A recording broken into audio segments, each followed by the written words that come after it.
समझे ध्यान से। जैसे सर हमारी स्कूलिंग होती है 14 ईयर्स की, नर्सरी केजी फिर फर्स्ट से लेकर 12th तक हमारे को एडमिशन करा दिया स्कूल के अंदर नर्सरी से। अब सीधा 14 ईयर्स के बाद अगर देखा जाए कि हमने क्या पढ़ा क्या सीखा और मान लीजिए बहुत कम आया तो फिर उसको ठीक करना बड़ा मुश्किल होगा। मानो सीधा 14 ईयर्स के बाद चेक किया जाए कि बच्चे को समझ में आया कि नहीं आया, कुछ सीखा स्कूल में कि नहीं सीखा, उसने अगर कम सीखा हो या ना सीखा हो उसको दोबारा ठीक करना बड़ा मुश्किल हो जाएगा, टाइम बीत चुका होगा। इसके लिए क्या कॉन्सेप्ट लगा रखा है स्कूल में कि आपको हर साल टेस्ट किया जाएगा। मतलब आपको एक साल पढ़ाया जाएगा, समझाया जाएगा, उसके बाद आपका टेस्ट लिया जाएगा जो पढ़ाया गया। उस टेस्ट में अगर आपने 1/3 क्वेश्चन के भी आंसर सही दे दिए तो मान लिया जाएगा कि आपको बेसिक समझ में आ गया पूरे साल का, तो आप अगले साल में और टफ सब्जेक्ट करने के एलिजिबल हैं। अगर आपको 1/3 भी समझ में नहीं आया तो देखा जाए कुछ भी समझ में नहीं आया तो आपको वो साल दोबारा पढ़ना चाहिए। ये कॉन्सेप्ट रखा हुआ, सही बात है। सेम चीज़ बिजनेस में फॉलो कर रखी है सर कि अगर मैं बिजनेस स्टार्ट कर दिया और 20-30 साल के बाद हम देखें कि हमारी क्या पोजीशन है, क्या पढ़ाई करी वगैरह वगैरह, तो सर फिर तो बहुत लेट हो जाएगा, देर हो जाएगी। इसलिए हम अकाउंट्स में भी हर साल खत्म हो गया फिर हम तुरंत कैलकुलेट करते हैं प्रॉफिट कितना लॉस कितना, फिर नेक्स्ट ईयर पे तो हर साल कैलकुलेट करते हैं। मतलब अपनी जो स्कूल की लाइफ थी 14 ईयर्स की उसको हमने एक साल में बांटा है। इसी तरीके से बिजनेस की लॉन्ग लाइफ है, डिफाइन हमें पता नहीं कि डेट कितनी है, 20 साल 50 साल कितने साल चलेगा, उसको भी हमने एक साल की पीरियड में बांटा। This concept accounting period concept. ये पीरियोडिसिटी कॉन्सेप्ट हमें सिखाता है कि अकाउंटिंग अपने बिजनेस साइकिल को कुछ पार्ट्स में बांटो और उसमें चेक करो कि आपने कितना कमाया। पढ़ते हैं क्वेश्चन नंबर 6 लिखा हुआ पेज 15 पे। Explain accounting period concept. According to accounting period concept life of the business is broken into smaller periods. छोटे छोटे पार्ट्स में हमने लाइफ को बांट दिया, जनरली एक साल होता है, so that its performance is measured at regular interval. Regularly performance देख सकते हैं। As accounting period is the interval of time at the end of which, मतलब एक इंटरवल है, गैप है जिसमें हम इनकम स्टेटमेंट बनाते हैं कि हमने इनकम कितनी कमाई और एक बैलेंस शीट बनाते हैं कि हमारी एट प्रेजेंट कितनी पोजीशन है, to are prepared to know the results of the business. Sir accounts के अंदर जो अकाउंटिंग पीरियड कॉन्सेप्ट है उसमें लिखा हुआ है जनरली एक साल होता है। मतलब अकाउंट्स में ऐसा कोई लॉ नहीं है कि आपको एक साल का ही बनाना पड़ेगा। एट प्रेजेंट अकाउंटिंग पीरियड में ऑप्शन है। मान लीजिए मैं अकाउंटिंग पीरियड जो है वो 18 महीने का रखूँ, ये 18 महीने के बाद प्रॉफिट निकालूंगा मैं अपना, तो अलाउड है। मैं अपना अकाउंटिंग पीरियड 6 महीने का रखूँ, अलाउड है। मतलब फ्रीडम है, अकाउंट्स के अंदर कोई रूल नहीं है, कोई मैंडेटरी रूल नहीं है। एक रूल इनकम टैक्स एक्ट में है, वो कहता है कि आपसे जो हम टैक्स लेंगे तो उस टैक्स के लिए जो हम प्रॉफिट देखेंगे वो आपका अप्रैल से मार्च वाला देखेंगे। तो मान लीजिए मेरा अकाउंटिंग ईयर अगर 18 महीने का, मतलब हर 18 महीने का प्रॉफिट लॉस निकालता हूँ तो मुझे हर 12 महीने बाद भी प्रॉफिट लॉस निकालना पड़ेगा इनकम टैक्स वालों की वजह से। अब इतना काम होता है, इसको 2 बार काम करें, इससे जनरली 99.99% केस में अप्रैल से मार्च वाला ही अकाउंटिंग पीरियड फॉलो किया जाता है। लेकिन ऑप्शन है। बात करता हूँ मैं जो कंपनियां स्टॉक एक्सचेंज के अंदर लिस्टेड हैं, जिनके शेयर आम आदमी खरीदता है, टोटल 8000 कंपनियां हैं इंडिया के अंदर। वो कंपनियां क्वार्टरली का मतलब हर 3 महीने बाद अपने अकाउंट्स बनाते हैं। जैसे अभी जुलाई चल रहा है तो जुलाई खत्म हो गया, अगस्त आ गया, तो अप्रैल मई जून इन 3 महीने में किस कंपनी ने कितनी सेल करी, क्या प्रॉफिट हुआ, इसकी जो रिजल्ट आया वो जुलाई के अंदर आया। तो जुलाई जो इन्वेस्टर होते हैं वो वेट कर रहे होते हैं जैसे अनाउंसमेंट होगी इस कंपनी के प्रॉफिट की, प्रॉफिट बढ़ा तो शेयर प्राइस बढ़ेंगे, प्रॉफिट घट गया शेयर प्राइस घट जाएंगे। क्लियर हो गई बात। पहला क्वेश्चन है इस पर एमसीक्यू में, during life time of an entity accountants prepare financial statements at arbitrary points, मतलब कोई भी पॉइंट लेकर के एज पर कौन सा कॉन्सेप्ट, एज पर पीरियोडिसिटी कॉन्सेप्ट, ऑप्शन नंबर 6। ठीक है जी, इसी का दूसरा नाम अच्छा था। क्वेश्चन नंबर 6 में ना ऑब्लिक करके लिखिए, क्वेश्चन नंबर 6 में लिखा हुआ है अकाउंटिंग पीरियड कॉन्सेप्ट, वहां पे ऑब्लिक करके लिख लो पीरियोडिसिटी।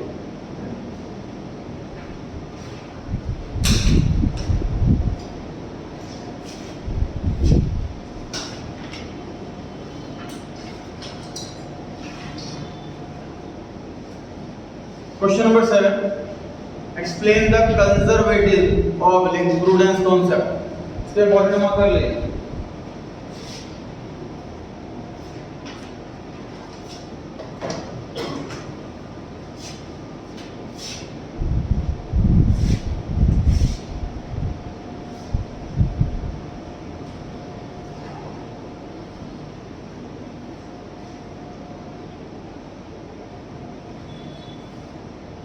ये है कंजर्वेटिव।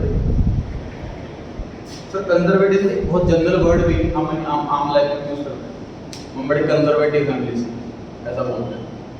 कंजर्वेटिव फैमिली क्या होती है कि मान लीजिए पापा की इनकम, सपोज पापा की सैलरी 50,000 रुपये और घर खर्च 30,000 रुपये की, 20,000 रुपये बच गए, तो 20,000 रुपये खर्च नहीं करते, वो सेव करते हैं आगे के लिए, बच्चों की पढ़ाई के लिए, उनकी शादी के लिए। इसे कंजर्वेटिव कहते हैं। मतलब मान के चलना कि फ्यूचर में खर्चा आने वाला है, फ्यूचर में लॉस हो सकता है, उस काम के लिए पहले से अरेंज कर देना। This is conservative. जो कंजर्वेटिव होकर नहीं चलता वो मान के चलता है कि फ्यूचर में लॉस नहीं होगा, प्रॉफिट ही होगा, वो आज खर्चा करना चालू करता है। तो जैसे फॉर एग्जांपल ईएमआई पे आईफोन लेना, ये कंजर्वेटिव का उल्टा। मतलब मान के चल रहा हूँ कि मेरी हर महीने इनकम होगी तो मैं हर महीने ईएमआई भर दूंगा, कंजर्वेटिव क्या सिखाता है सर कि आपको अगर लगता है फ्यूचर में कोई लॉस होने वाला है, उसे तुरंत रिकॉर्ड करो। मान लो कि लॉस हो गया, उससे क्या होगा, प्रॉफिट कम शो होगा, टैक्स भी कम जाएगा, और बाई चांस वो लॉस हो गया तो हमें पहले से प्रिपेयर्ड थे। बाई चांस वो लॉस नहीं हुआ, प्रॉफिट हो जाएगा, बहुत अच्छा ही लगेगा। एक बात है, कंजर्वेटिव कहता है कि अगर आपको लग रहा है फ्यूचर में प्रॉफिट होने वाला है, इग्नोर इट, कोई रिकॉर्डिंग करने की जरूरत नहीं। जब होगा तो रिकॉर्ड कर ले, नहीं हुआ तो नहीं करें। मतलब फ्यूचर में लॉस दिख रहा है, रिकॉर्ड कर लो, फ्यूचर में प्रॉफिट दिख रहा है, इग्नोर कर लो। कंजर्वेटिव नहीं कह रहा। एग्जांपल जैसे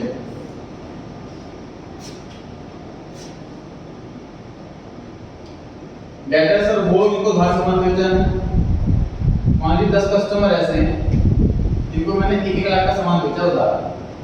10 कस्टमर ऐसे हैं जिनको 1 लाख का सामान बेचा उधार इस साल, मतलब मार्च में बेचा, साल खत्म हो गया 31 मार्च, अब इनसे पैसे आने शुरू होंगे अप्रैल में, मई में, जून में, अगले साल। अब इन 10 में से मुझे 2 पर डाउट है कि शायद ये पैसे ना दे, पैसे मांगे। सर अगर डाउट था तो माल बेचे ही क्यों? देखिए रिस्क लेना पड़ता है बिजनेस में, सेल बढ़ाने के लिए रिस्क लेना पड़ता है। अगर हम बिल्कुल ही सोच लेंगे जिसमें हमें पक्का श्योरिटी है उसी को हम उधार देंगे, हमारी सेल बहुत खत्म हो जाएगी, डाउन। तो ईएमआई पर आईफोन बिकती है, उसमें ईएमआई बाउंस भी होती है, लेकिन ईएमआई बंद कर देगा आईफोन वाला, सेल बंद हो जाएगी। क्या 10 में से मुझे लग रहा है कि 2 कस्टमर शायद ऐसे हैं जो शायद पैसा मार सकते हैं, तो मैं क्या करूँगा, मैं इसी साल मान लूंगा कि मेरे 2 लाख रुपये 1 लाख का माल बेचा मैंने हर एक को, एग्जाम्पल सबको बराबर बेचा, 2 लाख रुपये मर गए इसी साल, मैं ऐसा रिकॉर्ड कर लेता हूँ। फिर नेक्स्ट ईयर जब आएंगे 2 लाख रुपये मर गए तो कोई नुकसान नहीं होगा, पहले नुकसान कर लिया। 1 लाख रुपये मरे मान लो सिर्फ, तो 1 लाख का फायदा हो गया, 1 लाख का फायदा रिकॉर्ड कर लो। 1 रुपया भी नहीं मरा, 2 लाख का फायदा हो गया, वो रिकॉर्ड कर लो, समझ आएगा। इसका जो नुकसान है इसको नाम रखते हैं, हालांकि इसका कोई रोल नहीं, मैं इसलिए बता रहा, provision for doubtful debts. Provision बनाया हमने डाउटफुल डेट, जो मुझे डेट्स डाउटफुल हैं उनके लिए मैं आज प्रोवाइड करके चल रहा हूँ। इसका टेक्निकल नाम ये है प्रोविजन फॉर डाउटफुल डेट्स। बाकी बिजनेसेस में प्रोप्राइटर की मर्जी है कि वो कितना अमाउंट रखे, कितना परसेंटेज रखे। बैंकों में इसका रेट पहले से बैंकिंग रेगुलेशन एक्ट के अंदर दिया हुआ है, क्योंकि बैंक लोन देते हैं, उनके पैसे भी बनते हैं, उनको भी ये प्रोविजन बनाना होगा। तो बैंकिंग रेगुलेशन एक्ट के अंदर पहले से रेट मेंशन है कि 5% लेना है, कि 3% लेना है, कि 2% लेना है। बाकी टाइप का बिजनेस में सब अलग होता है, इसमें ऑप्शनल प्रोप्राइटर की मर्जी जितना मर्जी रखें। रीड करते हैं एक बार। अकॉर्डिंग टू द कंजर्वेटिव, इसी का दूसरा नाम प्रूडेंस है, दोनों का मीनिंग एक ही है। एंटीसिपेटेड लॉस, एंटीसिपेट का मतलब फ्यूचर का एस्टिमेट, एंटीसिपेट करके चलना, फ्यूचर का estimate. Anticipated losses should be accounted, उनको अकाउंट कर लेना चाहिए, अकाउंट्स में लिख लेना चाहिए। while anticipated incomes should not be accounted, income record नहीं करनी चाहिए। For example, closing stock is valued at cost or net realizable value whichever is lower, मतलब स्टॉक की वैल्यू अगर मार्केट में ज्यादा है और कॉस्ट कम है तो किस पे रिकॉर्ड करें? कॉस्ट। इसमें लिखा है छोटा, whichever is lower, market value कम है तो उस मार्केट वैल्यू पे रिकॉर्ड करो, कॉस्ट कम है तो कॉस्ट पे रिकॉर्ड करो, जो कम है। हम कम चीज पे रिकॉर्ड करेंगे, जैसे मान लिया मैं घर है, मैं उसकी वैल्यू कम से कम लेकर के चलूंगा, कम वैल्यू लेकर के चलूंगा, जब भी बेचूंगा तो प्रॉफिट ही दिखेगा मुझे। अगर मैं आज अपने घर के वैल्यू ज्यादा अपने बुक्स में लिख लूँ और जब बेचने जाऊंगा कम में बिक तो लॉस होगा। समझ आ रही है बात? क्वेश्चन नंबर 8, क्वेश्चन नंबर 8 7 के एग्जांपल से बना हुआ है। 8 में लिखा है closing stock is valued at lower of cost और मार्केट वैल्यू। तो ये किस कॉन्सेप्ट ने सिखाया? प्रूडेंस कॉन्सेप्ट ने सिखाया। ठीक है, सही बात है। प्रूडेंस कॉन्सेप्ट नहीं सिखाया कि फ्यूचर में अगर मुझे कोई लॉस होने वाला है ऐसा लग रहा है इसको मैं आज ही रिकॉर्ड करूं। तो मार्केट वैल्यू का नहीं कैसे? हां जी, मार्केट वैल्यू का क्या नहीं कैसे सर? फ्यूचर के लॉसेस से, फ्यूचर के लॉस से देखो ना, तो मैंने गुड्स खरीदे 10,000 रुपए के और मार्केट वैल्यू जो है इसकी 9,000 है, तो दिख रहा है फ्यूचर लॉस होने वाला, जैसे बेचूंगा अगले साल नुकसान हो जाएगा। सर ये जैसे लॉस हमने सोच लिया कि होगा 2 लाख, जैसे अभी आपने एग्जांपल दिया, पर वो हुआ जो उन्होंने दे दिया, तो ये बड़ा एग्जांपल कि 2 लाख का लॉस मैंने मान लिया, अब नेक्स्ट ईयर मान लो 2 लाख का लॉस हो गया तो कुछ भी रिकॉर्ड नहीं करना। 1 लाख का लॉस हुआ, 1 लाख का प्रॉफिट रिकॉर्ड करूंगा, क्योंकि 2 लाख का लॉस मान लिया था और लॉस 1 लाख का हुआ। समझ आ रही बात? तो 1 लाख का प्रॉफिट रिकॉर्ड करूंगा। सर अगर 1 लाख का और हो गया तो 3 लाख का हो गया, 1 लाख का लॉस तब रिकॉर्ड करूंगा, तो वो तो पहले कर चुका हूं।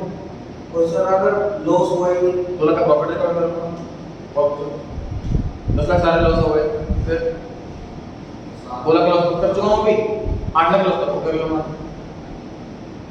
ठीक है,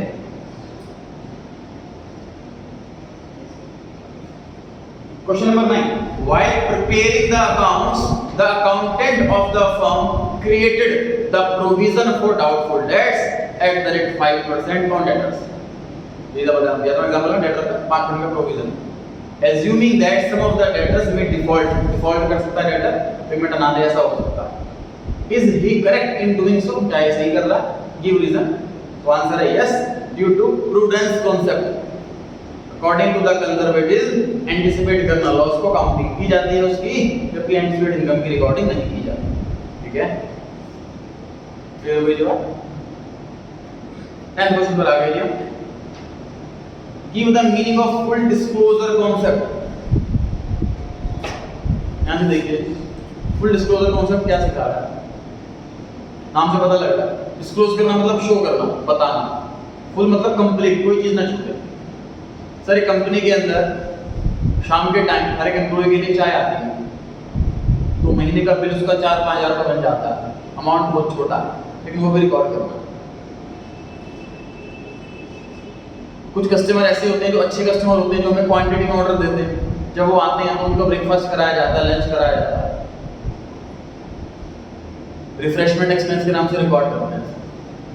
जब हम सीए एज अ इन्विजिलेटर, आपने एग्जाम में देखा होगा, तो एग्जामिनर होता है जो आपका एग्जाम ले रहा होता है, क्लास में ही बैठा रहता है, और एक इन्विजिलेटर होता है जो राउंड पर होता है, हर क्लास में जा रहा होता है। इन्विजिलेटर की जॉब सीए एग्जाम्स के अंदर सीए को ही मिलती है, मैं इन्विजिलेटर की जॉब पे भी जाता हूँ, तो उसमें हमारे लिए लंच वहीं से प्रोवाइड किया जाता है, तो रिफ्रेशमेंट नाम का एक्सपेंस के नाम से रिकॉर्ड किया जाता है उसको, तो ये भी रिकॉर्ड किया जाता है। फुल डिस्क्लोजर कॉन्सेप्ट क्या सिखा रहा है कि छोटी से छोटी चीज हम इग्नोर नहीं कर सकते, हम हर एक चीज रिकॉर्ड करते हैं। फुल डिस्क्लोजर कॉन्सेप्ट ये सिखा रहा है, कोई चीज छोटी ना हो।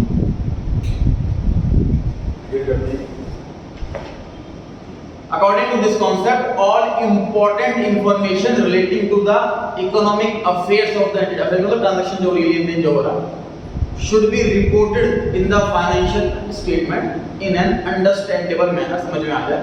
There should be complete and understandable reporting on the financial statement. Clear हो गई जी बात?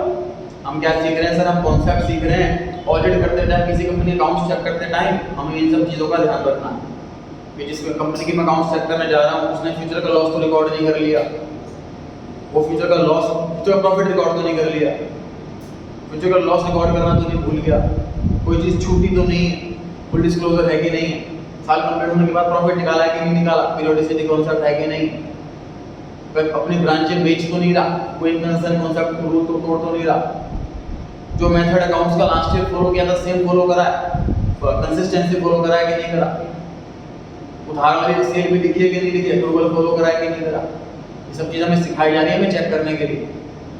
तो समझ लीजिए आप किसी बच्चे का पेपर चेक करने जा रहे हो और आपको ट्रेन किया जा रहा है कि बेटा पेपर में इन चीजों का ध्यान रखना, हैंड राइटिंग का ध्यान रखना, फॉर्मेट का ध्यान रखना, ठीक है। क्वेश्चन नंबर 11 क्वेश्चन के अंदर 4 कॉन्सेप्ट है, तो एग्जाम में इस तरीके से आ सकता है 4 नंबर में या फिर 8 नंबर में, ये 4 पूछ लीजिए। मनी मेजरमेंट कॉन्सेप्ट, बिजनेस या accounting entity concept, matching concept और मटेरियलिटी कॉन्सेप्ट। देखिए मनी मेजरमेंट कॉन्सेप्ट,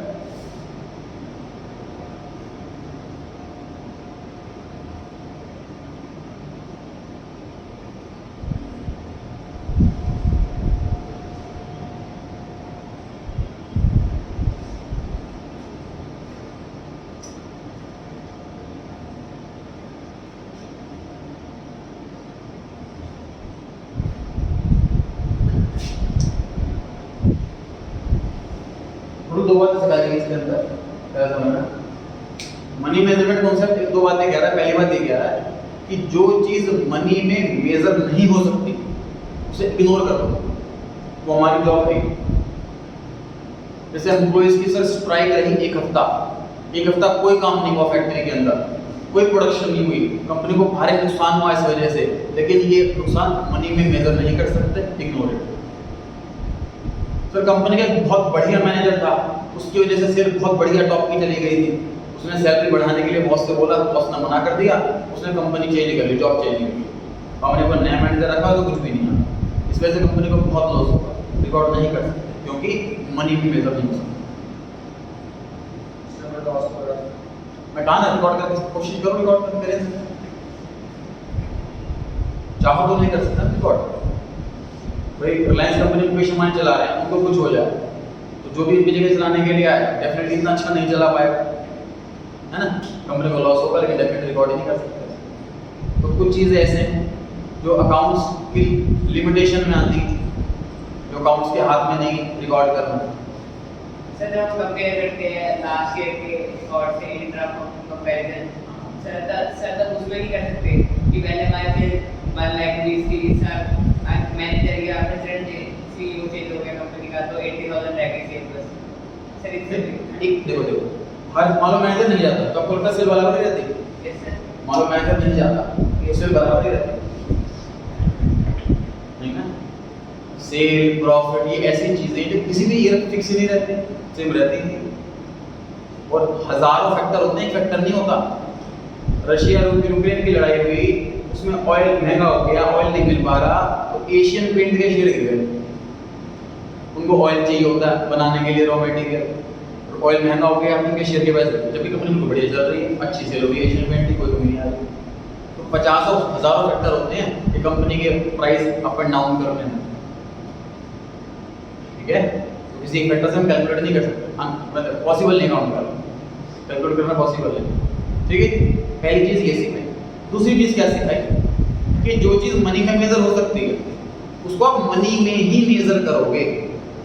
मतलब जैसे रॉ मटेरियल लेकर के आया हूं 50 किलोग्राम, तो आप परचेज में 50 नहीं लिखोगे, उसको पहले मनी की वैल्यू में कन्वर्ट करोगे, फिर रिकॉर्ड करोगे। 4 बिल्डिंग खरीदी, बिल्डिंग का अमाउंट में 4 ने लिखोगे, उसकी मनी वैल्यू कैलकुलेट करोगे, फिर उसमें रिकॉर्ड करोगे। समझ आ रही बात? पहली बात क्या कि जो मनी में मेजर ही नहीं हो सकता उसे इग्नोर कर दो। दूसरी बात जो मेजर हो सकता है उसको मनी की फॉर्म में ही लिखना। क्लियर हो गई बात? रीड करते हैं एक बार answer. Money measurement concept, according to the money measurement concept, transactions and events that can be measured in terms of money are recorded in the books of accounts. Money की form में record किए जाते हैं वो.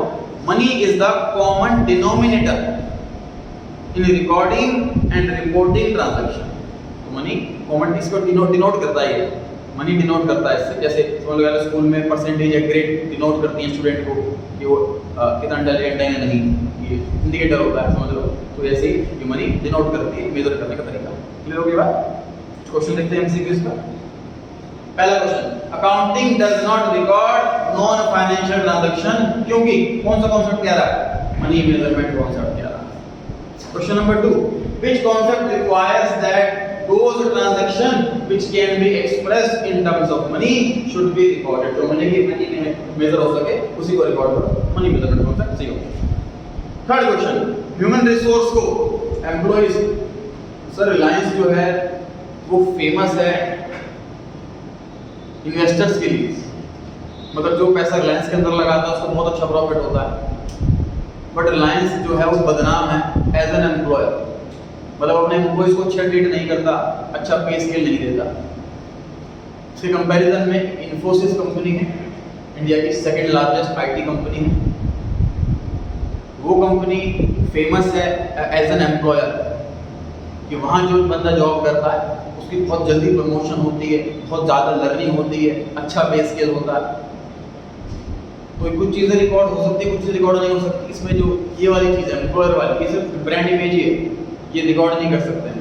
Human resource, मेरे employ बहुत ज़्यादा qualified है, मैं हार्ड वर्किंग, ये मैं रिकॉर्ड नहीं कर सकता अपने अकाउंट से. ह्यूमन रिसोर्स अकाउंटिंग इस नाम से चैप्टर सी फाइनल के अंदर है, उसमें रिसर्च चल रही है, इसको रिकॉर्ड करा जाए, क्या तरीका हो सकता है. जो सक्सेसफुल हो जाएगी रिसर्च तभी कौन यहाँ से हट जाएगा. Question number 3, human resources can not be shown in the balance sheet because of money measurement concept की वजह से रिकॉर्ड नहीं कर सकते. Question number 4, the management of a firm is remarkably incompetent. Management काबिल नहीं है काम करने के, कॉम्पिटेंट नहीं. But the firm's accountant can't take this into account. अपने अकाउंट्स में इस बात को नहीं लिख सकता अकाउंट्स बनाते टाइम, क्योंकि मनी मेजरमेंट कॉन्सेप्ट की वजह से. वो चीज़ वही है लेकिन बस लैंग्वेज घुमा घुमा कर आ रही है, तो हम हर टाइप की लैंग्वेज से पहले से प्रिपेयर्ड रहें. चलिए दूसरा कॉन्सेप्ट, बिजनेस एंटिटी कॉन्सेप्ट. यहाँ से देखिए,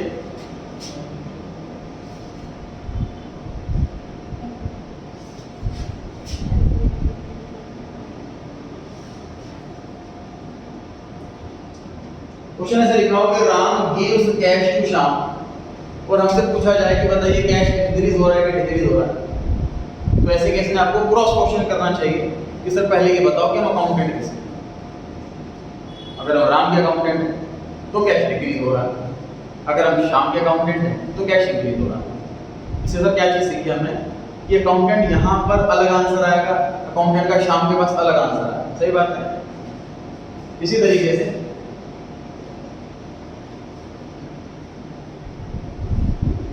राम इन्वेस्ट 5 lakh इन राम स्टोर.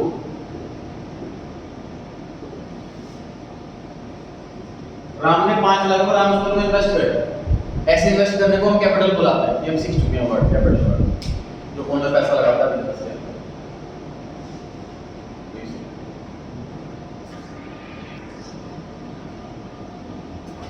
हाँ जी, राम इन्वेस्ट 5 लाख रुपए इन राम स्टोर. अब हम अकाउंटेंट, हमसे पूछा जाए कि बताइए कैश इंक्रीज हो रहा है कि डिक्रीज हो रहा है. इस बार हम क्रॉस क्वेश्चन नहीं करेंगे कि बताओ राम के अकाउंटेंट है कि राम स्टोर, क्योंकि इन जनरल अकाउंटेंट प्रोप्राइटर का नहीं होता, प्रोप्राइटरशिप का होता. मतलब डेफिनेटली दुकान में बैठे होंगे अकाउंटेंट्स को कहता है तो यहाँ पर कैश इंक्रीज हो रहा है. ठीक बात है, समझ पा रहे हैं. तो हम यहाँ पे क्या चीज़ सीखी, सर हमें लग रहा था अभी तक एज ए स्टूडेंट कि सर मालिक की तो दुकान है, उसका पैसा दुकान का पैसा तो एक ही बात है. अब हम इस कॉन्सेप्ट में ये सिखाया जा रहा है कि एक बात नहीं, ओनर का पैसा अलग है और दुकान का पैसा अलग है. दोबारा समझते हैं इसको. सर क्या होता है, देखिए ओनर, जो हमारे हम अकाउंटेंट है, हमारा काम है पैसों का हिसाब रखना, हर चीज़ का हिसाब रखना. ओनर जब भी 100 रुपये भी अगर दुकान से लेकर के जाएगा तो उसकी ड्यूटी है वो हमें बताए और हम रिकॉर्ड करेंगे. क्योंकि अगर वो ले गया पैसे हमें बिना बताए, वो कल को कैश कम हो, हमें ब्लेम करेगा ना। समझ आ रही है बात? समझ आ रही है बात? तो जो ओनर है वो सेपरेट है और जो बिजनेस है वो सेपरेट है। हम ऐसा मानेंगे, मैं राम स्कूल में अकाउंटेंट बैठा हुआ, राम ने पैसा लगाया, मैं ऐसा मानूंगा कैपिटल नाम की लाइबिलिटी आ गई है मेरे सर पर। ओनर से हमने उधार लिए 5 लाख रुपए। जब बिजनेस बंद होगा, तभी वापसी करना है। समझ लो कैपिटल की सर लोन नहीं होता है, बस उसका टाइम जो होता है ना वो कंपनी बंद होने का टाइम है। जब बैंक से लोन लेते हैं उसमें मेंशन करते हैं 5 साल 10 साल 20 साल वापस करना है। जो ओनर कैपिटल लगाता है वो भी वापसी करनी होती है, ये भी लोन है। तो वापसी कब करनी होगी? जब बिजनेस बंद हो, इसकी डेट ये वाली, ठीक है। Business entity concept means business is a separate entity distinct from its owner, and we are the accountant of business, not the owner. Accounts are prepared from the point of view of business, not from the point of view of owner. ठीक है? चलिए इसके अंदर जैसे राम ने invest करे 5 लाख, तो फिर ये इंक्रीज कैसे हुआ सर? दुकान में पैसा बढ़ रहा है, पहले 0 था 5 लाख हो गया।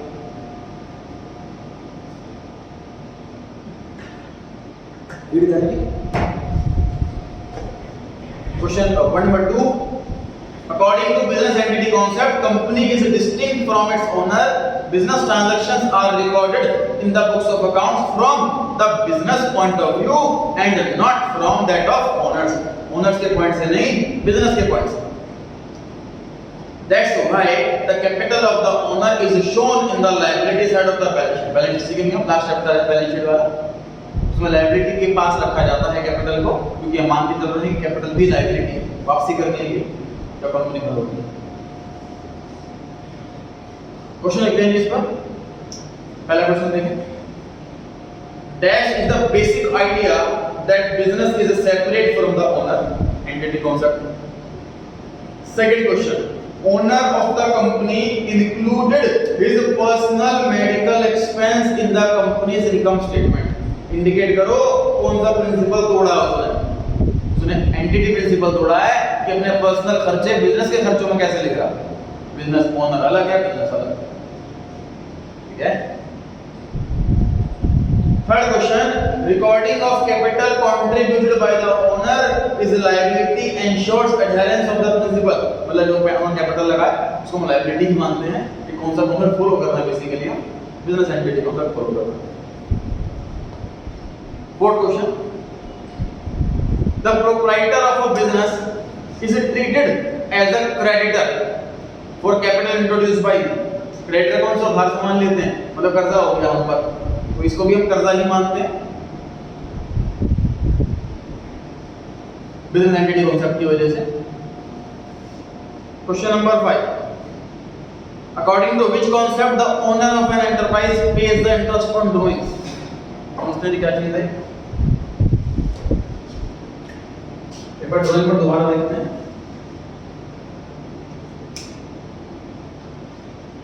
सर प्रोप्राइटर कोई एम्प्लॉय नहीं है जिसको हर महीने सैलरी मिलती है।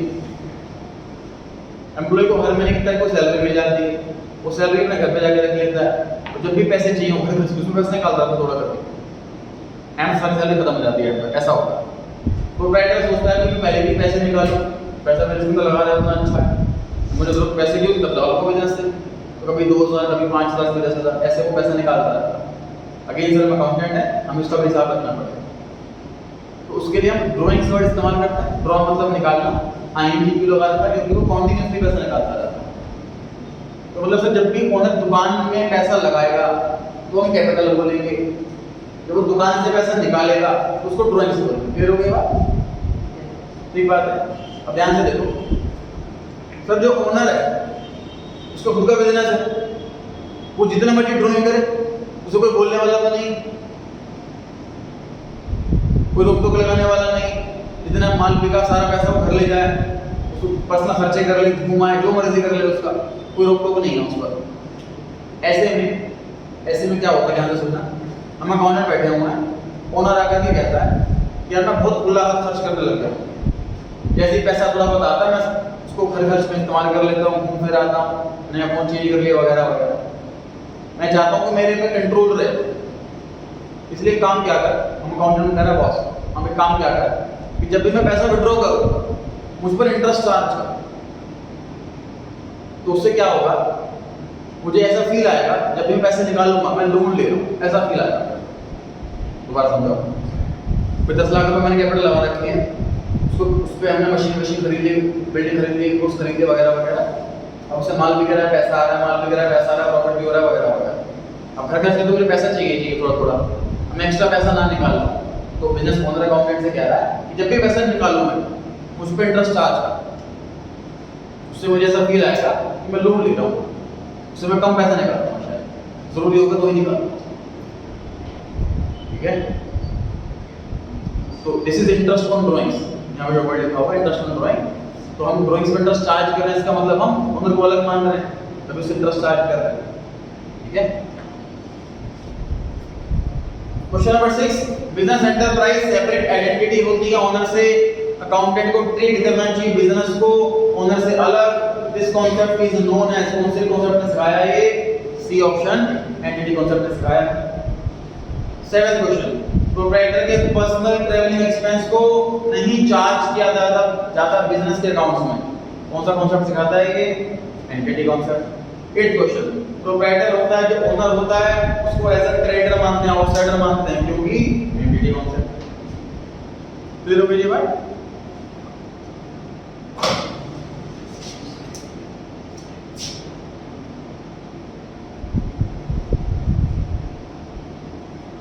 मैचिंग कॉन्सेप्ट, तो नाम से पता लग रहा है इसमें कुछ मैच करते होंगे हम लोग, जैसे मैच द फॉलोइंग होता है तो हम रिलेटेड टर्म्स को मैच कर देते हैं। अब यहाँ कॉन्सेप्ट क्या सिखा रहा है कि ये कॉन्सेप्ट ये सिखा रहा है कि अगर आप साल का सही प्रॉफिट जानना चाहते हो तो उसी साल की रेवेन्यू, आमदनी और उसी साल के खर्चों को मैच करो तो प्रॉफिट सही है। अगर आप मैचिंग कॉन्सेप्ट सुन रहे हैं, मैचिंग कॉन्सेप्ट में क्या होता है, मैचिंग कॉन्सेप्ट ये कह रहा है कि अगर आप किसी पर्टिकुलर ईयर का सही प्रॉफिट जानना चाहते हैं तो उस साल की सारी आमदनी और उसी साल के सारे खर्चों को मैच करो तो प्रॉफिट सही आएगा। दूसरी तो ऑब्वियस सी बात है, इसमें नया क्या सीखा, इसमें नया ये सीखा कि अगर आप आमदनी 12 महीने की ले रहे हो ना तो खर्चे भी 12 महीने के लिए ना 13 ना 11। जैसे तो मैंने 12 महीने में खूब सेल करी, आमदनी हो गई, एम्प्लॉय की सैलरी मैंने अभी 11 महीने की थी, आखिरी महीने उनको बोला भी हार्ट टाइट चल रहा है वो बाद में देंगे, अगले महीने निकाल देंगे, मतलब मैंने सैलरी 11 महीने की थी, एम्प्लॉय को अभी तक बस 1 महीने की पेंडिंग छोड़ दी, पेमेंट अगर पेंडिंग हो तो उसका आउटस्टैंडिंग है। तो अब मैं प्रॉफिट निकालने जा रहा हूँ तो मैं सेल तो 12 महीने की ले रहा हूँ, लेकिन खर्चा एम्प्लॉय की सैलरी वाला वो 11 महीने का लूंगा, प्रॉफिट सही नहीं आएगा। ये सिखाया जा रहा है, आप सैलरी भी 12 महीने की लो, नहीं थी तो क्या होगा, नेक्स्ट ईयर दे दोगे, या तो खर्चा इसी साल का। ठीक, दूसरा एग्जांपल, 12 महीने की सेल हो गई सर, मैंने एम्प्लॉय को सैलरी इस बार 13 महीने की दी, मैंने एम्प्लॉय से क्या बोला था, ओवर टाइम, हमें कोई बड़ा ऑर्डर आया हुआ है, टाइम पे कंप्लीट करना है, आप लोग ओवर टाइम करो, बदले में आपको नेक्स्ट मंथ की सैलरी एडवांस मिलेगी, ये ऑफर दे दिया बॉस ने। तो 13 महीने की सैलरी दे रखी है इस बार लोगों सारे एम्प्लॉय। अब आमदनी आपको सही निकालनी, प्रॉफिट सही निकालना है, अगर सिर्फ 12 महीने की, लेकिन सैलरी 12 महीने की लेना, 13 महीने की नहीं। एडवांस पे कर दे तो क्या होगा, तो सैलरी अगले महीने की। समझ आ रही है बात? मतलब हम कौन से वो एक्सपेंस इनकम कौन से ईयर से रिलेट करता, ये मैटर करता। पेमेंट एडवांस हो गई तो पेंडिंग चली गई, ये मैटर नहीं करता। ये करते हैं, एक बार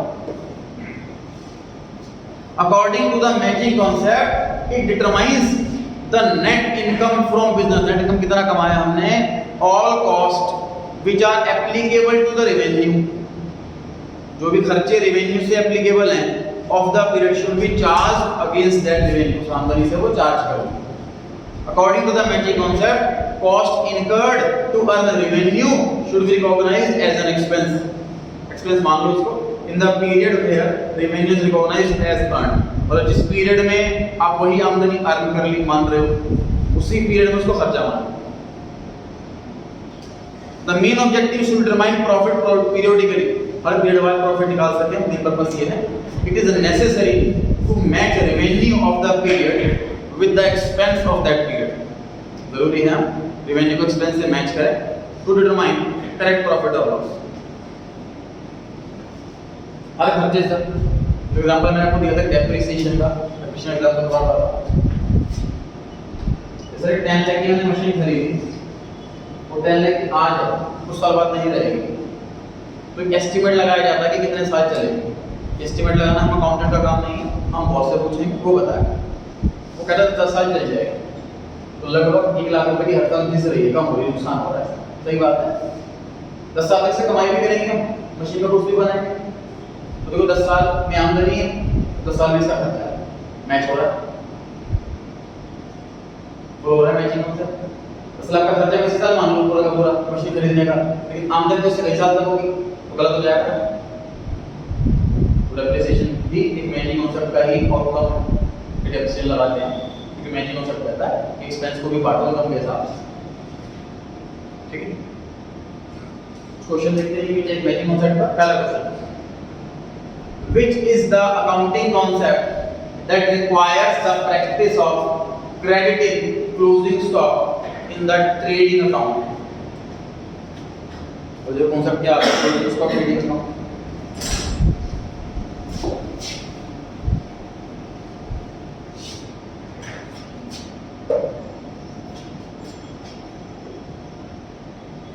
स्टॉक मतलब गुड्स। सर हमें 10 लाख रुपए के गुड्स खरीदे, जरूरी है सारे लिखने हैं।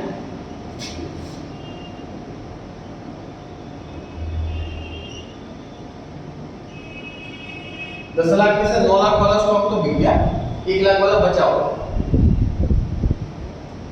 10 लाख का माल खरीदा, 10 लाख का खर्चा हो गया, लेकिन इसमें से ये वाला खर्चा भी नहीं हुआ, बच गया खर्चा वाला। सही बात है, तो खर्चा नहीं मानना चाहिए।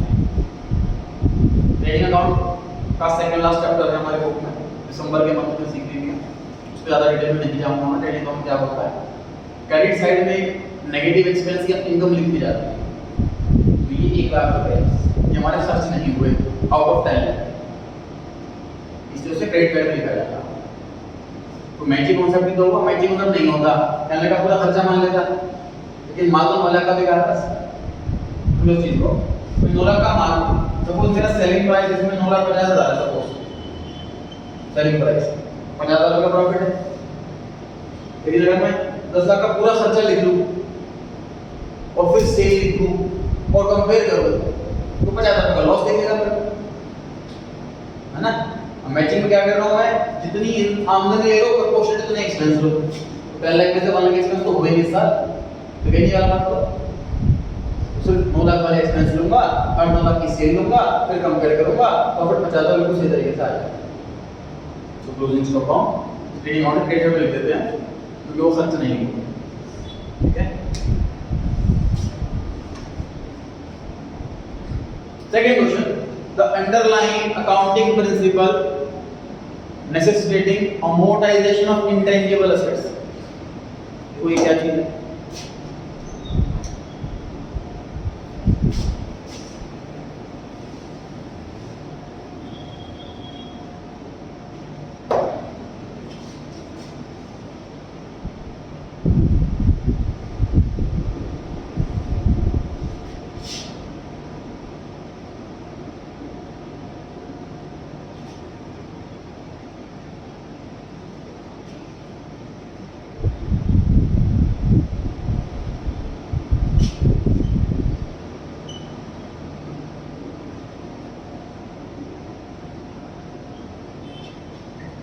टेंजिबल एसेट किसे कहते हैं सर, जिसको हम देख सकते हैं, छू सकते हैं, जैसे कि building machine.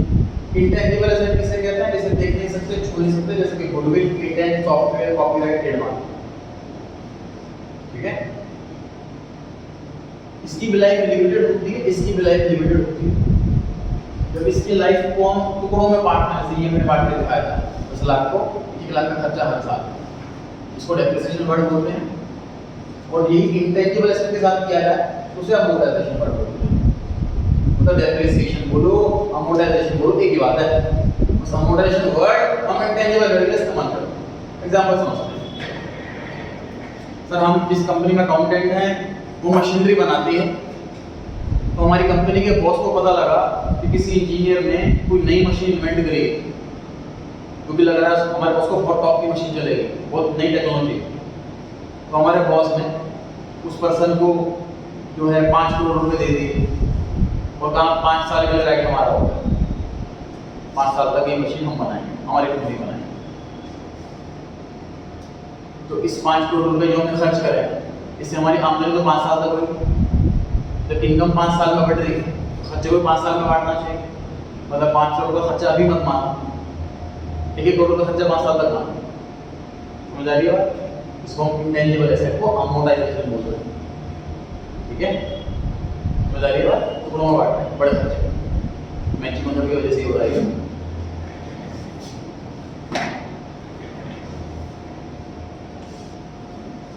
Question number 3, the counting convention of matching means expense match होने चाहिए रेवेन्यू से और ईयर से होना चाहिए। ढूंढो कौन सा ऑप्शन सही लगता है।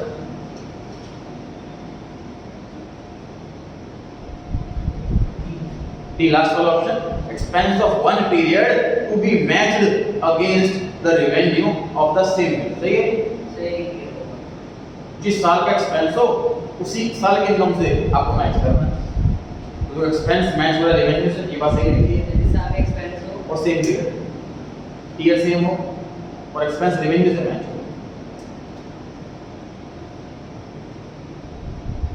Question number 4, matching concept is based on revenue में से क्या घटाएंगे प्रॉफिट आ जाए, एक्सपेंस घटाएंगे से तो प्रॉफिट आएगा।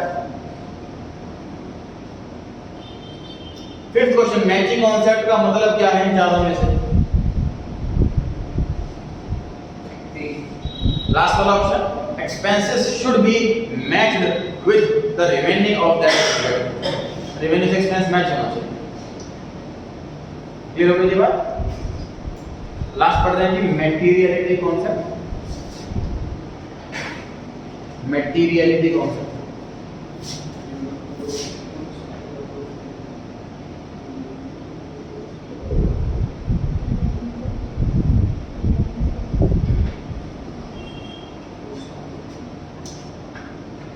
एग्जांपल देखो।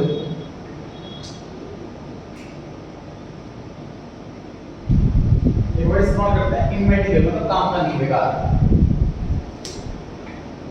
इसके अगेंस्ट मटेरियल मतलब काम का है। कोई जैसे आपसे पूछा जाए कि आप पूरे दिन में क्या करते हो, अपना शेड्यूल बताओ, तो आप जो है वो मेजर एक्टिविटी बताओ। जैसे कि सर मैं रोज 8 घंटे सोता हूँ, 6 घंटे स्कूल में जाते हैं, 2 घंटे ट्यूशन में जाते हैं, 3 घंटे पढ़ाई करता हूँ, मतलब मेजर टाइम बताओ।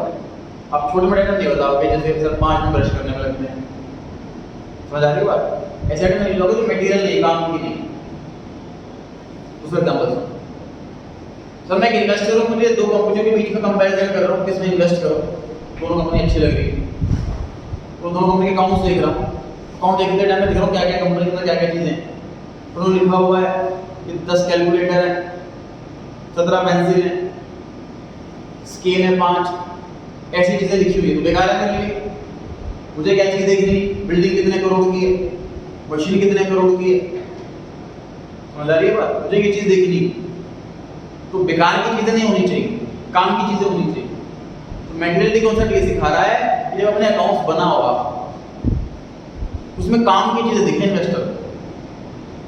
इस कॉन्सेप्ट की वजह से हमारे पास पावर आ गई कि हम डेसिमल को राउंड ऑफ कर सकते हैं। अगर मेंटलिटी कॉन्सेप्ट नहीं होता तो हम डेसिमल को राउंड ऑफ नहीं कर पाते, एक्सेप्ट लिखना पड़ता।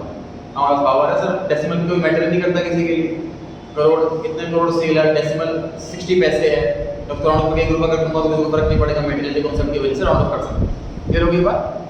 दूसरी चीज सर, मेंटलिटी कॉन्सेप्ट की दम पर हम छोटी मोटी एसेट्स को एक्सपेंस मान लेते हैं। एग्जांपल समझे सर, हमने एसेट का मतलब क्या समझा, जिसकी लाइफ 12 महीने से ज्यादा होती है, वो एसेट होती है, जैसे कि मशीन, बिल्डिंग। और जो एक्सपेंस होता है वो क्या होता है, इसी साल खर्च हो गया और खत्म हो गया। जैसे रेंट दिया मैंने अगर जगह का, पैसे दिए, एक महीने जगह इस्तेमाल कर ली, पैसे खर्च हो गए, खत्म हो गया वो। अगर मैं बिल्डिंग खरीदी और पैसे दिए उसके तो कई साल चलेगी, तो वो एसेट हो गया। समझ आ रही है बात? अब सोचो मैंने कैलकुलेटर खरीदा 200 रुपए का, अब उसकी लाइफ करीब 2-3 साल होती है, मतलब मोर देन 12 मंथ होती है। अब 200 रुपए कैलकुलेटर को मैं एसेट लिखूं, 3 साल के लाइफ में डेप्रिसिएशन लगाऊं, बहुत कॉम्प्लिकेट हो जाएगा। ऐसी छोटी मोटी तो बहुत सारी आइटम आती है, ठीक बात है। इतनी छोटी मोटी चीज़ों की अगर हम रिकॉर्डिंग करने लग जाएंगे तो बहुत कॉम्प्लिकेट हो जाएगा।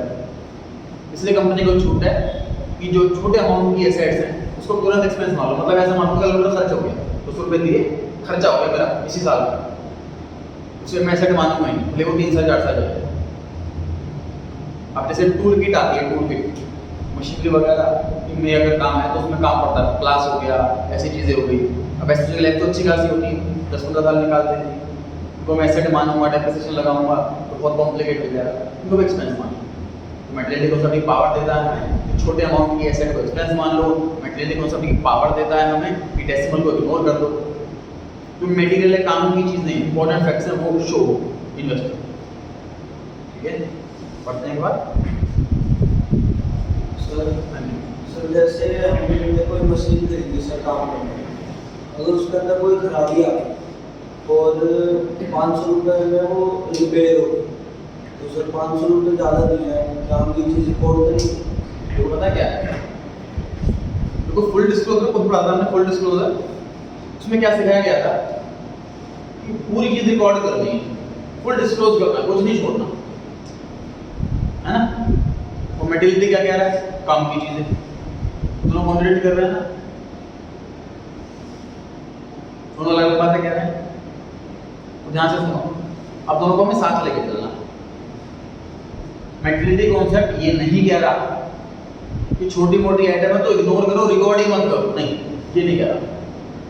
अगर आपने 5 रुपए का बस का किराया दिया है तो वो भी रिकॉर्ड होगा, रिकॉर्ड सब कुछ करना है। लेकिन रिकॉर्डिंग के टाइम हमें बाइफर्केशन ऐसे करनी है कि इंपॉर्टेंट फैक्ट को ज्यादा प्रायोरिटी देनी है। जैसे एग्जांपल दिया मैंने, जैसे 10 करोड़ की मशीन खरीदी हमने, तो बहुत बड़ा अमाउंट है, कई साल चलेगी, उसको एसेट मानो, डेप्रिसिएशन लगाओ, प्रॉपर तरह से ट्रीट करो। 200 रुपये कैलकुलेटर लिए, 200 रुपये का, वो छोटा अमाउंट है, रिकॉर्ड उसको भी करना है, एक्सपेंस रिकॉर्ड करना, एसेट रिकॉर्ड नहीं करना।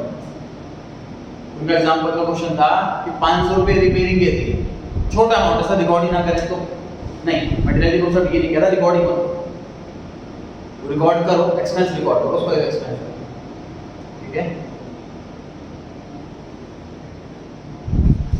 सर कैलकुलेटर का एसेट तो नहीं मानेंगे। हाँ जी, कैलकुलेटर को छोटा अमाउंट, छोटा अमाउंट तो क्या होगा, एसेट तो है ना हमारा। पता है ट्यूबलाइट भी एसेट है, फैन भी एसेट है, 1 लाख से ज्यादा सेट हो जाएंगे अगर हम हर चीज को एसेट मानते हैं।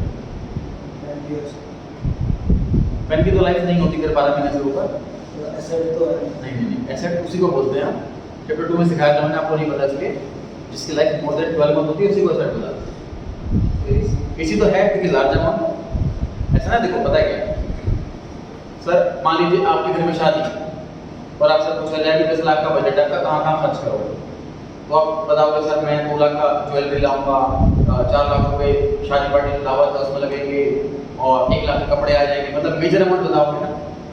ये बताओगे सर मेरा 1500 रुपये बिल एक्स्ट्रा आएगा बिजली का, ये नहीं बताओगे। समझ आ रही है बात, मेजर अमाउंट। तो यही हम अकाउंटेंट करते हैं सर, जो मेजर अमाउंट की चीज़ें हैं उन सबको प्रॉपर तरीके से डिटेल में रिकॉर्ड करेंगे एसेट, छोटा अमाउंट है उसका, ठीक है।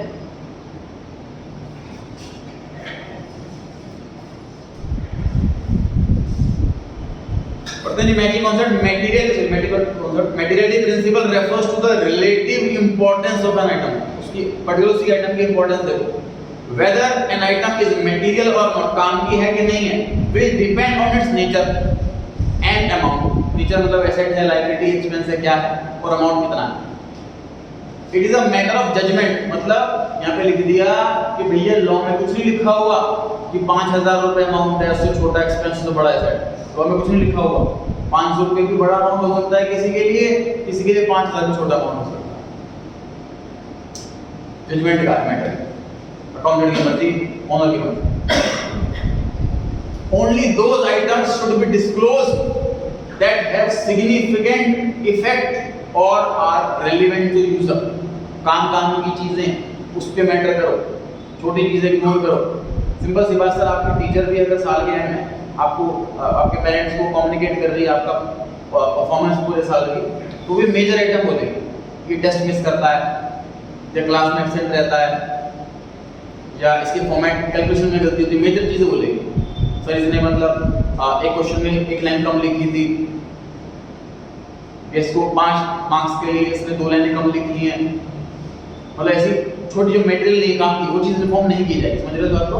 तो ये काम हम अकाउंटेंट को बोला जा रहा है कि भाई आप जो अकाउंट्स बना रहे हो वो लाखों इन्वेस्टर देखने वाले हैं, तो अकाउंट्स ऐसे बनाओ जो उनको काम की चीज़ें देती हैं, फालतू की चीज़ें ना देखें उनको, ठीक है? लेकिन आपके टीचर रिकॉर्ड आपकी छोटी चीज़ें भी कर रही है कि आपने अगर 5 में से 4 लाइन लिखी, 1 लाइन कम लिखी, तो टीचर आपको वो भी रिकॉर्ड कर रही है ना, उसकी मार्क्स काट रही है। समझ आ रही है बात? कमेंट में जो आपके लिखे गए रिमार्क लिख के आप दे तो उसमें भी उसका इम्पैक्ट पड़ेगा। तो रिकॉर्डिंग वो सब कुछ कर रही है, लेकिन जब कम्युनिकेशन की बात आए, प्रेजेंटेशन की बात आए, डिस्क्लोजर की बात आए, तो काम की चीज़ यही चीज़ यहाँ पे दिखाई जा रही है। अकाउंटेंट को रिकॉर्डिंग सब कुछ करो, खर्च 5 रुपये तो 5 रुपये रिकॉर्ड करो, लेकिन जब डिस्क्लोज किया जाएगा इन्वेस्टर को तो काम की चीज़ें रिकॉर्ड होनी चाहिए। An item or disclosure is material if it influence the decision of the user.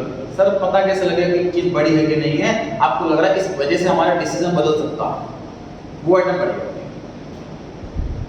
जैसे मैं इन्वेस्टर हूँ, रिलायंस कंपनी के अंदर 500 करोड़ रुपए की मशीन है और एयरटेल के अंदर 600 करोड़ रुपए की मशीन है, तो मुझे लग रहा है बड़ी बढ़िया कंपनी, मशीन का लग रहा है ये मैटर ऑफ डिसीजन है। मैं शायद अपना डिसीजन जियो से एयरटेल पे ले जाऊंगा, शायद इस वजह से ये बड़ा डिसीजन है ना, डिसीजन इन्फ्लुएंस कर सकता है मेरा ये वाला अमाउंट, तो ये डिस्क्लोज करना चाहिए अकाउंटेंट।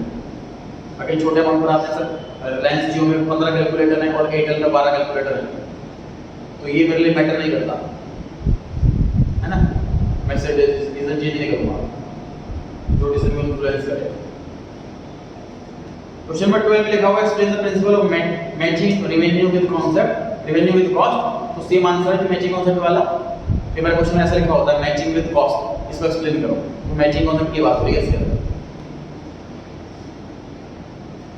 क्लियर हो गई ये बात?